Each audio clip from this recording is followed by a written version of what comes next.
정치인을 놓고 다큐를 한다? 이재명 다큐를 한번 찍어봐도 재밌겠죠. 리얼 이재명. 그러니까 사람들에게 악마화되어 있는 모습 중에 실제로 아는 거. 예를 들어 뭐 이런 거 있잖아요. 아바타라는 유명한 영화가 네, 있죠. 있죠. 아바타에 나오는 그 큰 나무 있죠. 네. 생명. 그거에 비교한 거를 제가 들은 적이 있는데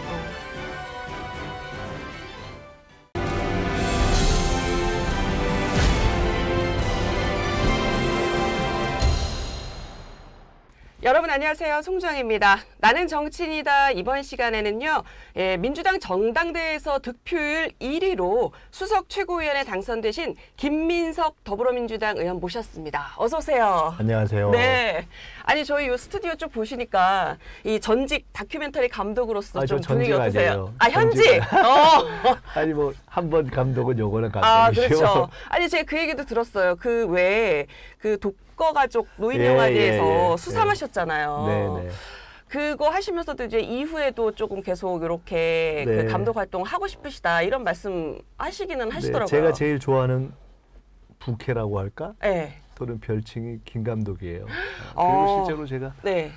서울 노인영화제에서 수상한 것도 있지만은 네. DJ 김대중 전 대통령에 대한 다큐도 제 나름대로는 이게 굉장히 괜찮은 해석이다라고 생각하는 그런 것도 만든 것도 있고. 새로운 김대중을 DJ를 찾아서. 네네네. 네. 근데 저는 의미 있다고 봤어요. 네. 하여간 그런 등등. 그래서 정치하면서도 한 시간을 좀 내고 기획을 해서 제가 그러니까 기획, 촬영, 나레이션, 편집까지 하니까. 1인 다역하신 거예요. 네. 근데 이제 작업을 좀 다시 좀 해봐야 되겠다는 욕구가 요새 다시 슬슬 생기네요. 아니 그 기자들도 출연시키고 그러려고 우리 저 당 출입 기자들이 네. 자기들도 엑스트라로 해달라 그러더라. 아니, 다음에 그러면은 그 하실 때 저도 한 컷 나올 수 있게 아 좋아요. 섭외해 주시면 열심히 가서. 옛날에 엘고 대통령이 노벨 평화상 받은 그 불편한 진실. 네. 그게 환경인데 아마 제가 알기로는 그 당시 그때 미국의 군의 편의를 받아서 잠수함도 타고 찍은 영상들도 있다고 제가 들었던 것 같아요. 그러니까 이게 이런 사심을 가지면 안 되는데 제가 국방위원회인데 네. 관련해서 하면서도 뭐 이렇게 비밀에 관련되는 것이 아닌 한 그런 등등을 포함해서 정치 활동을 하면서도 그런 다큐를 찍어보면 좋겠다는 생각을 하고 있고 제가 정책 사진첩을 좀 하나 만들어야 되겠다는 생각도 좀 하고 있어요. 정책 사진첩이요? 포토그래피의 PHO에다가 네. 팔러시, 정책의 팔러시를 합쳐서 폴리시. 폴리시. 제가 전에부터 기획하고 있는 게 하나 있어요. 그래서 사진 한 장에 네. 많은 정책의 아이디어와 해설을 담을 수 있는 이런 것들. 재밌겠죠? 네, 아니 그게 저희도 완전 새로운 장르를 하나 내가 좀 만들어 보려고 하는 거예요. 그 사진 하나를 보여주면서 거기에 있는 그 정책적 함의, 비교 이런 것들을 담아내는 이런 것들. 제가 한 15년 전부터 그걸 하고 싶었는데 네. 그래서 조금씩 아이디어도 모으고 뭐 이런 것도 있는데 너무 이제 경황이 없어서 그랬는데 이제는 오히려 그러니까 제가 문화적 정치 이런 걸 하고 싶어하는 꿈이 있어요. 문화로서의 정치 이런 네. 거. 근데 요거 최근에 자꾸 이런 생각이 다시 드는 걸 보니까 네. 좀 할 때가 됐다 이런 생각이 들어요. 만약에 하신다면 다음 작품으로는 어떤 정치인을 가령 김대중 전 대통령을 모델로 했던 것처럼 어떤 정치인을 모델로 하고 싶으세요? 글쎄요. 뭐 지금 다큐나 정책 사진첩을 한다면은 그거는 이제 조금 다른 현재 여러 가지를 보겠지만 네. 글쎄 정치인을 놓고 다큐를 한다? 이재명 다큐를 한번 찍어봐도 재밌겠죠.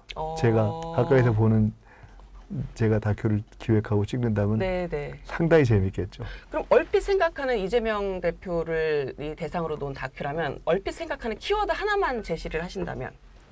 리얼 이재명? 리얼리즘. 리얼 이재명. 리얼 이재명. 예, 그러니까 예를 들어 DJ가 네. 할 때 뉴 DJ 뭐 이런 게 있었잖아요. 네네. 새로운 DJ. 근데 저는 이재명은 그게 아니라 진짜 이재명. 그러니까 사람들에게 악마화되어 있는 모습 중에 실제로 아는 거. 예를 들어 뭐 이런 거 있잖아요. 제가 최근에 진성준 의장을 정책위 의장으로 다시 임명하는 과정을 놓고 이렇게 좀 관심들이 있었잖아요. 그럼요. 그걸 보고 이게 금투세를 그대로 하자라는 이재명 대표와는 정책적 이견을 가진 진성준의 의견대로 가자는 거냐 아니냐 이런 논란이 있었잖아요. 맞아요. 그리고 이견이 있으니까 잘라야 되는 거 아니냐 잘리는 거 아니냐 이런 게 있었잖아요. 근데 제가 그에 대해서 좀 다른 해석을 어디 가서 한 적이 있는데 네, 어떤 해석을 진성준 의장의 재임명, 유임은 금투세 문제에 대한 이재명 대표의 입장이 아니라 인사관을 나타내는 것이다. 인사에 대한 판단, 이렇게 철학, 실력이 있고, 그러니까 소신이 있고, 네. 그 소신이 실력과 컨텐츠로 뒷받침되고, 그렇지만 그 부분에 대해서 어떤 공개적인 논쟁 이런 것들을 왜곡하지 않는 오픈 마인드가 있고, 네. 만약에 그것이 자기와 다른 결론이 나면 수용할 수 있는. 네. 근데 딱 진성준은 전 그런 케이스라고 보는 거예요. 그러니까 그리고 역으로 네. 그런 사람을 선호한다라는 인사관이 반영되어 있는 거예요. 그런 사람을 선호한다. 그런 거죠. 그러니까 지금에 보면 이번 전당대회 이후에도 뭐 네. 여러 가지 뭐 일극세진이 뭐니 이런 얘기가 있지만 실제로는 네. 아주 오랫동안 가까웠다는 정성호 인재위원장부터 네. 김영진 네. 이번에 문재인 대통령에 대한 정치탄압 대책위원장부터 거리가 그렇게 가깝지 않았던 조승래 네. 수석 대변인. 그리고 지금 입장이 명확하게 자기랑 다른 것으로 보여서 야 이거 어떻게 되지 하는 진성준. 그 공통성이 있어요. 거기 저까지 좀 껴준다면 네. 아까 얘기한 그런 것을 비교적 맞는 사람들이죠. 다 자기 소신이 그냥 명확하고 그리고 그에 대해서 컨텐츠가 뒷받침되고 네. 근데 그거에 대해서 뭐 토론하고 이런 걸 별로 꺼리지 않고 결론이 나면 또 그에 따르는 네. 그래서 그거를 제가 앞으로 당은 이제 과거의 친명, 비명, 반명이 의미가 없다. 실력주의 동심원 체제, 올림픽 양궁팀처럼 가면 네. 된다고 제가 주장을 하고 있고. 네, 맞아요. 실력주의 항상 동심원 말씀하시더라고요. 체제. 네. 그래서 실력 있는 사람들을 두루 쓰면 된다. 근데 그게 딱 이재명의 인사 스타일이자 대략 태도, 철학 이런 거하고 연결돼 있다고 보는 거죠. 그러니까 이게 리얼 이재명인 거죠. 사실 사람들이 잘 모르는. 저 사람 뭐 추진력이 있다는데 그냥 자기 마음대로 밀어붙이나 이럴 수도 있고. 근데 제가 지켜본 이재명은 판단력이 굉장히 빠르고 네. 근데 토론을 굉장히 길게 하고 결론을 아주 마지막 순간에 내리고. 그래요? 네, 그러니까 저도 좀 판단력이 비교적 빠른 편인데 저보다 빨리 판단하는 경우를 많이 봤고 정확한 판. 근데 토론을 저도 좀 하는 편인데 저보다 훨씬 길게 하는 걸 많이 봤고 그리고 저도 결론을 늦게 내리는 편인데 저보다 마지막까지 딱 가서 딱 결론 내리는 걸 많이 봤고 그래서 이 정해진 시간을 판단에 쓰는 쉽게 말해서 우리가 축구를 보면 그라운드를 넓게 쓴다고 이런 게 있잖아요. 어떤 결정을 할 때 그 주어지는 시간대를 충분하게 쓰는 그러니까 독특한 거죠. 그러니까 이게 하나의 스타일과 리더십의 문제인데 이게 이런 게 하나의 예 아니겠어요. 네. 근데 이런 거는 제가 가까이서 같이 일을 해보니까 아는 거잖아요. 이런 각도에서 보면 뭐 여러 가지 얘기를 할 수 있겠죠. 그 외에 뭐 저는 기본적으로 DJ 사람인데 김대중 그렇죠. 대통령으로부터 택해져서 성장하고 정치를 배웠고 아주 가까이서 했고 과분하게 굉장히 많은 일을 젊어서 했고 뭐 30대 대통령이자 총재이던 여당 총재이던 김대중 전 대통령의 총재 비서실장을 해서 심지어 30대 초반이세요. 그 30대 초반에 그렇게 해서 창당 영입 공천 작업을 거의 다 맡아서 해본 경험이 있고 그래서 뭐 그러다 보니까 이제 그런 신뢰의 바탕에서 서울시장 후보까지 집권당 때 했으니까. 근데 그러면서 저는 이제 DJ를 관찰할 기회가 많이 있었는데 그 DJ에 대해서 남들이 안 본 모습, 모르는 모습을 많이 본 편인데 이재명 대표에 대해서도 사실은 동갑인데 저도 이재명 대표하고 오래 정치를 같이 했거나 뭐 흔히 얘기하는 그런 뭐 친명 이런 게 아니잖아요. 그렇죠. 근데 어쨌든 지난 전당대회 이전에 정책위의장을 같이 제가 하면서 총선 상황실장을 하고 그 이후에 총선 이후에 당원 주권에 대한 철학이 같고 뭐 이러면서 쭉 호흡을 맞추면서 이제 이번 전당대회에도 같이 뛰었으면 좋겠다 해서 대표의 선거의 총괄본부장도 하고 근데 또 뭐 수석 최고인에 대해서 호흡을 맞추고 이제 이렇게 돼서 뭐 저만 해도 그런 어떤 긴 인연이나 이런 것 때문에 가는 관계가 아니잖아요. 그러니까요. 사실은 지금은 이제 이재명 대표의 이제 최측근 하면 이제 의원님이 떠오르기는 하는데 불과 몇 년 전만 해도 그 앞서 당대표 선거인가 그때만 해도 불과 2년 전만 해도 그랬죠. 저는 그때만 해도 사실은 다른 의견이 있었으니까. 그렇기도 했고 그런데 물론 그 전에 이재명 대표 초기에 이번 지난번 문재인 대통령이 당선되시던 그때 경선 때부터도 제가 그때 대선 총괄본부장 상황본부장이었는데 네. 그때도 이재명 대표 그때 후보로 나왔을 때 안 됐을 때 호감이 있었고 비교적 쭉 지속적으로 좋은 관계를 유지했어요. 그러니까 저는 저런 정치인이 있는 게 좋다고 봤고 우리 당에 저런 진보적 정치인이 있는 게 좋다고 봤고 그래서 그런 호감과 애정이 있었지만 그러다 막 같이 막 흔히 얘기하는 무슨 개파를 같이 하고 뭐 이런 게 제가 네. 뭐 계보를 하는 사람이 아니고 네. 김대중 대통령의 뭐 키즈처럼 돼 있고 흔히 얘기하는 네. 동교동의 권노갑 고모님이 지금도 저를 뭐 너무너무 아끼시니까 네. 동교동의 막내처럼 불려지지만 저는 동교동이라는 걸 개파 활동을 해본 적이 없고 그러니까 그래도 기본적- 당시에는 동교동계 적자에 적자니 완전 황태자니 막 그랬지. 그런 얘기들이 굉장히 많았죠. 근데 그렇지만 초반에. 실제로 저는 굉장히 좀 독립적인 편이었죠. 그러니까 그렇게 쭉 왔는데, 그러니까 비교적 그런 일의 관계 속에서 이렇게 하고 뭐 두루 사람들하고 당에서도 관계가 좀 포괄적인 편이고 이런데 그렇기 때문에 오히려 더 객관적으로 볼 수 있는 면도 있을 것이고 네. 근데 그러면서 또 서로가 결이 비슷해서 통하는 것도 있는 것 같아요. 저도 스타일이 그렇고 네. 이재명 대표도 무슨 계보 정치로 성장한 사람이 아니고 그렇죠. 뭐 비교적 굉장히 현실적이고 합리적인 네. 토론을 즐겨하는 스타일이고 네. 뭐 그런 것 때문에 이제 결이 맞고 이런 것이 있겠죠. 어쨌든 뭐 얘기가 좀 옆으로 튀었지만 네네. 그런 관찰을 하면서 네. 제가 남들이 못 보는 뭐 예를 들어 이런 것이 있어요. 정치는 결국은 리더십이고 리더십은 결국은 시대 정신인데 네. 이재명 대표가 지금 이재명 대표가 된 이유 네. 이렇게 비교적 강한 리더십을 가진 강력한 지지 기반을 가진 네. 리더가 된 이유는 결국은 시대 정신을 남보다 먼저 앞서서 보고 그걸 체화했기 때문이거든요. 근데 그것이 뭐냐? 지금으로 보면 일종의 이 당원 주권 이런 거에서도 나타나는 집단지성 민주주의를 집단지성 민주주의. 먼저 본 거죠. 네. 그래서 누구보다도 먼저 그러니까 일반 여의도 국회의원과 달리 네. 그런 거를 몸에 익히고 막 이렇게 손가락으로 SNS도 열심히 하고 이런 거 네, 아니에요? 네. 근데 그게 어느새 10년이 넘어 있는 거거든요. 그런 맞아요. 축적의 시간이 있는 거예요. 그 축적의 시간과 길이에 있어서는 지금 비교가 안 되는 거예요. 그래서 이재명의 리더십이 있는 겁니다. 근데 제가 옛날에 아바타라는 유명한 영화가 네, 있죠. 있죠. 10여 년 전인가 언제 뭘 하는데 이재명 대표가 집단지성이라는 것을 새로운 시대의 집단지성을 아바타에 나오는 그 큰 나무 있죠. 네. 생명.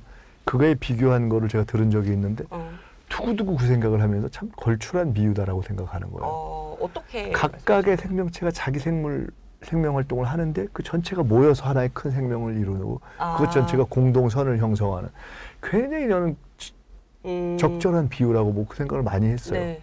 근데 얼마 전에 둘이 얘기를 하다가 야 나는 그때 그게 진짜 끝내줬다 이러니까 어떻게 그걸 기억하냐는 거예요. 본인도 잊어버렸는데. 그래서 내가 아니 그거를 그 시점에 그렇게 비유한 이 대표도 대단하지만은 네. 기억하는 나도 괜찮죠. 그런 얘기를 한 적이 있는데 네. 제가 네. 이제 전에 이낙연 대표가 당대표를 하기 전에 한번 제가 이낙연 대표께서 저보다 나이가 한 10살 이상 위일 거예요. 네. 근데 사실 제가 국회의원 입사 동기들이 정동영, 정세균, 추미애 뭐 이런 네네. 분들이 다 10살 그쵸. 위죠. 15대. 15대부터 하셨으니까. 15대. 제가 14대 때 한번 떨어지고 네, 그러니까 그분들보다 15, 더 빨리 16 사실은 제가 정치한 거죠. 네, 그분들보다. 25살에 정치를 하셨던 28살에 처음 여덟이에요? 나왔으니까. 근데 제가 재선 때 이낙연 총리가 초선이었으니까. 그래요? 정치 선배시네요. 그런데 그래서 그분이 대표 나오실 때 좀 네. 이렇게 제 의견도 묻고 당 대표가 된 이후에 일종의 그 전략 자문위원회 의장 이런 식으로 제가 회의 때마다 같이 좀 이렇게 와서 네. 참여해 달라고 하고 그런 적도 있어요. 근데 대표 출마하기 전에 한번 이런 대표 출마 문제에 대해서 의견을 물어서 저는 별로 그렇게 찬성은 안 했는데 그냥 뭐 밥값을 해야 될 것 같아서 의견을 네. 얘기했는데 그런 얘기를 한 적이 있어요. 제가 보는 민주당의 지도자들은 예를 들어 김대중도 그렇고 노무현도 네. 그렇고 다음과 같은 특징이 있더라. 네. 그 사람들이 처음에 시작할 때 그 동년배에서 톱이 아니었다. 탑이 아니었어요. 아, 네. 김대중과 동년배에 무슨 뭐 유명한 사람들 많았어요. 무슨 이철성부터 시작해서. 나중에 탑이 됐어요. 네. 노무현도 그랬어요. 아, 그렇죠. 탑이 아니었는데 나중에 탑이 됐어요. 그럼 왜 그랬을까를 생각해 봐야 되는데 저는 첫째는 원칙을 지키면서 국민이 원하는 그런 어떤 시대적 요구에 헌신했다. 이게 네. 민주주의라든가 지방 이런 게 있죠. 두 번째로는 학습. 학습. 누구보다도 꾸준히 독서했다. 근데 세 번째가 중요한 거였어요. 동년배 중에서 제일 진보적이었다. 근데 그 진보라는 것은 정의당식 진보는 아니에요. 네. 민주당이라는 합리적 중도 개혁 정당의 틀 속에서 가장 진보적이었던 거예요. 즉 거기서의 진보는 이념이 아니라 새로운 것, 미래, 시대 정신 네. 이런 거를 앞서서 보는 그러한 진보성. DJ가 우리나라 정치인 중에 제일 먼저 미국 가서 전당대회 보고 신기하다 해가지고 로고송을 도입하고 피켓을 도입하고 노무현은 인터넷 이런 걸 네. 도입하고 이런 어떤 진보성. 그리고 정책에 있어서도 그 예비군 폐지 4대국 보장 같은 진보적인 걸 하는 그런 진보성. 네. 노무현도 그렇고. 민주당이 그런 당이다. 흔히 잘못 착각하는 것이 뭔가 나중에 가서 대통령이 되려면 지도자가 되려면 진보적이었다가 중도로 가야 된다. 이게 착각이다라는 얘기를 제가 한 거예요. 대부분 그렇게 생각하는데 완전히 잘못된 프레임이다. 진짜 네. 어떤 사람이 지도자가 되는가, 민주당이 지도자가 되는가, 그걸 잘 생각해 보면 그렇다. 왜냐? 그게 민주당이다. 민주당이라는 적이 한국 사회에 갖고 있는 진보 정당으로서의 위상, 개혁 정당. 이걸 이해해야 된다는 얘기를 제가 했던 적이 있어요. 네. 이낙연 대표한테. 꼭 그거를 끄덕끄덕은 했지만 받아들이고 이해했는지는 저는 뭐 미지수예요. 네. 근데 예를 들어 그런 거죠. 그런 의미에서 본다면 역으로 이재명 대표도 당연히 출발할 때 탑이 아니잖아요. 그렇죠. 동년배 전혀 아니잖아요. 근데 어쨌든 끊임없이 그렇게 길러 온 거예요. 그때 이 숙제를 하면서. 네. 그리고 끊임없이 학습을 하고. 근데 그 학습이라는 게 꼭 열심히 책을 읽고 그것만은 아니에요. 시대 정신을 먼저 보고 그걸 체화하고 그런 네. 거거든요. 그러니까 그런 이번에 전당대회를 통해서 저도 우리 당원대회가 굉장히 아마 한국 정치사회에 하나의 케이스 스터디가 될 만한 독특한 전당대회를 한 거거든요. 1등부터 8등이 처음 1등부터 8등이 마지막 1등부터 8등 순위가 전원 바뀌었어요. 그러니까요. 그리고 이렇게 관심 있는 적도 그러니까요. 없어요. 아니 그 중심에 계신 거잖아요, 지금. 제가 언젠가 기회 되면 네. 이거 이제 미니 특강을 한번 해보려고 생각해요. 이번 당원대회에 대한 네네. 케이스 너무 재밌잖아요. 어. 다 바뀌었다는 뜻은 당선된 5명 모두에게 고비가 있었다는 뜻이에요. 다 바뀌었으니. 네. 그러면 그 고비가 있었는데 고비를 대처한 사람은 된 거예요. 대처가 안 된 사람은 안 된 거고. 되고. 예. 또는 뭐 대처했더라도 예를 들어 8등을 한 강선우 의원은 비록 8등을 했지만 남긴 게 있어요. 좋은 정치적 자산이 남았어요. 그럼 그 또한 대처가 있었던 거예요. 이런 각도에서 보면 굉장히 흥미로운 더 구체적인 디테일로 들어가면 내가 안 되더라도 될 수 있는 분들을 뽑아달라고 했던 강선우 의원의 아니 뭐 강선우는 그런 것보다는 그것이 갖는 의미를 절절하게 잘 남겼죠. 하여간 네. 이제 옆으로 막 샜는데 이제 그런 처음엔 지금 얘기하다가 누구 다큐를 찍고 싶느냐 해서 이재명 얘기를 하다가 이재명 대표에 관한 리더십을 얘기했고 리더십이라는 건 뭐냐 얘기하다가 시대 정신을 얘기했고 이제 그런 어떤 시대 정신에 대한 얘기를 했는데 그 이기 체제가 이제 말씀하신 대로 좀 실력 위주로 가는 이런 이기 체제를 구성했다라고 했는데 그 지명직 최고위원이 아직 안 정했고요. 안 정해지고 있어요. 뭐 조만간 정해지겠죠. 언제쯤 정해질까요? 정해질 때. 근데 그 기준이 그러면 어떻게 지금 되는 걸까요? 그 기준도 여러 가지가 있으니까 그건 대표의 인사권이니까 고민하시겠죠. 여러 의견을 들어서. 그 가장 뭐 궁금해하는 게 그 호남 지역 안배인데 그거는 그런 것까지 종합적으로 다 들어서 뭐 그렇게 해야 된다는 의견도 있고 아니다 뭐 이런 의견도 있고 여러 가지 의견이 있으니까 지역으로만 따지면 영호남만 빠져 있는 건 아니잖아요. 충청, 강원 다 빠져 있으니까 그런 의견도 있고 아니면 뭔가 좀 미래적인 아젠다를 해야 된다 이런 의견도 있고 굉장히 다양한 여러 의견을 들어서 해야죠. 지금 약간 후보군이 그러면 좁혀져 있는 거는 있는 상황인가요? 아니 그것도 뭐 여러 가지 어떤 기준을 택하느냐에 따라서 달라지는 거니까 거의 마지막까지 숙고하시겠죠. 네, 알겠습니다.